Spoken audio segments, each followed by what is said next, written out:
बातमी मुंबईतून आहे। मुंबईतील शिवडी रस्त्यावर खड्डेच खड्डे पाहायला मिळतात।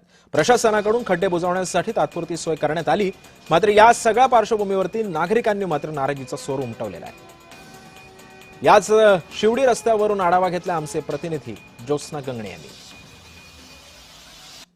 पावसाळा ऋतू म्हटलं की सर्वांच्या आवडीचाच विषय। मात्र मुंबई, ज्याला आपण मायानगरी म्हणतो, स्वप्ननगरी म्हणतो, देशाची आर्थिक राजधानी आहे, देशातलंच नव्हे तर आशिया खंडातलं सर्वात मोठं आंतरराष्ट्रीय शहर आहे।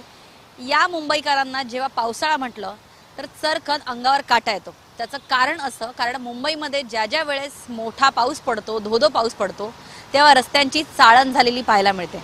सध्या आपण आलो आहोत मुंबईच्या शिवडी या परिसरामध्ये, जिथे तुम्ही माझ्या मागे बघू शकता की संपूर्ण रस्ता भरून जे आहेत ते इथे खड्डे जे आहेत ते पाहायला मिळतात। बरं, शिवडी हा परिसर जो आहे तो दक्षिण मुंबई याचा भाग आहे। दक्षिण मुंबईत असं एक मुंबईतला जर दक्षिण मुंबई हा जर भाग बघितला तर तिथे बऱ्यापैकी सुखसुविधा असतात असं आपल्याला पाहायला मिळतं। मात्र दक्षिण मुंबईचा हा शिवडी परिसर, त्यातली हा जो रस्ता जर तुम्ही पाहाल तर रस्त्यांची अक्षरशः चाळण झालेली पाहायला मिळते। बरं, शिवडीचा हा जो रोड आपल्याला पाहायला मिळतो तो अगदी प्राईम लोकेशन जे आपण म्हणतो, महत्त्वाचा रस्ता जो आहे तो आहे। त्याचं कारण असं की हा रस्ता सरळ जर गेलं तर इथे भाऊचा धक्का, जिथे मोठमोठ्या वाहतूक जे आहे आणि मासेमारीचा व्यवसाय जो आहे तिथून केला जातो, तिथून त्यांची ने-आण केली जाते।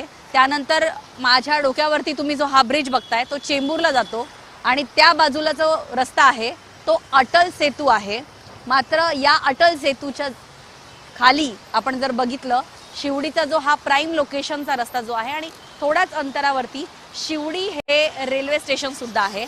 आणि अशा या शिवडीच्या परिसरामध्ये आपण रस्त्याची अक्षरशः चाळण झालेली पाहायला मिळते। आपल्याला मुंबईतले अशा प्रकारचे अनेक ठिकाणाचे रस्ते पाहता खरोखरच महानगरपालिका किंवा प्रशासन जे आहे MMRDचं ते नेमकं काय करतंय असाच सवाल आता इथं उपस्थित होतोय। व्हिडिओ जर्नलिस्ट स्वप्नील सह ज्योत्स्ना गंगणे, जय महाराष्ट्र, मुंबई।